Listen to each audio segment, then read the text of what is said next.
Throw another question at me. What else do you have on your list there? Okay. And this is more, I guess, to keeping in alignment. When you have somebody who always wants to be right, or always wants the last word, and I mean, I come across, and in all honesty, I know I could be like that as well, and I try to catch myself. But when that person is speaking to you, and for me, I do my best to kind of end the conversation and walk away and try to maintain my alignment. But at the same time, I feel like if I do this too often, then I might be giving them the impression that they can come to me and dominate me all the time because I'm always going to give in. I'm always going to back Yeah. down. You know. Yeah. So there's two things to look at there. So, one is boundaries, right? Mm-hmm. And the other is kind of this whole notion of like getting the last word, right? So when somebody feels like they know best or they want to have the last word, or whatever state of being they choose to experience, even a negative emotion, right?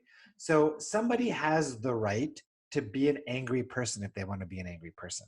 Somebody has the right to choose to be a depressed person if they want to practice sadness all day, right? I know that there's better ways to experience reality if they want to choose differently. Some Mm-hmm. people feel like they always need to have the last word. So my perspective is allow other people to be who they want to be, choose the emotional states they want to choose, let them be them, but at the same time, allow myself to be me, right?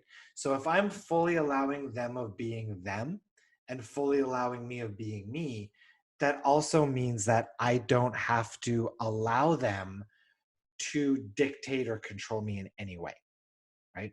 So when you talk about being unconditionally loving, you can be unconditionally loving to everybody, but unconditionally loving, the most important person to love unconditionally is yourself.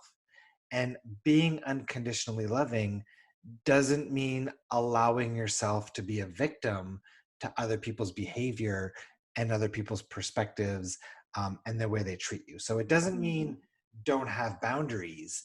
It still means to stand up for yourself, but it also means that you can walk away from those people who aren't positive for you or good for your vibration. Does that make sense?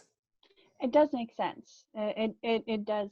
Um, I guess I'm more of a like I feel I can see because I can be that person too, right? And then suddenly I'm enthralled in the discussion of there's their opinion and there's my opinion and their opinion and my opinion. And so sometimes I try to walk away because I feel like, okay, this isn't vibrationally good for me, right? Yeah. Um, so sometimes it can kind of backfire, I guess, on myself because I know that habit of mine, I'm not doing it because I want to have the last word, but I Yeah. feel like if they get the last word, then they're always going to get the last word, and then I'm going to be always under their thumb, like that. Yeah. So for you, it sounds like it's almost like a control thing. Yes, yeah, Yeah. And do you ever have like lower back issues at all? I do, yes. Yeah. So that's the vibration of stuckness, lack of control. Um, and from that vibration, you're actually going to attract a lot of that type of conflict. So my suggestion for you would be to use that belief tree process on that stuckness, lack of control feeling. And if you clear that emotion out, which is probably a dominant negative emotion for you, if you can clear that out, then you'll no longer attract circumstances like that. Okay. So that's a vibrational thing.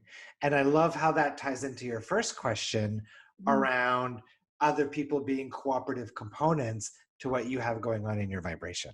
Yes, that's it, exactly. Yeah, very good.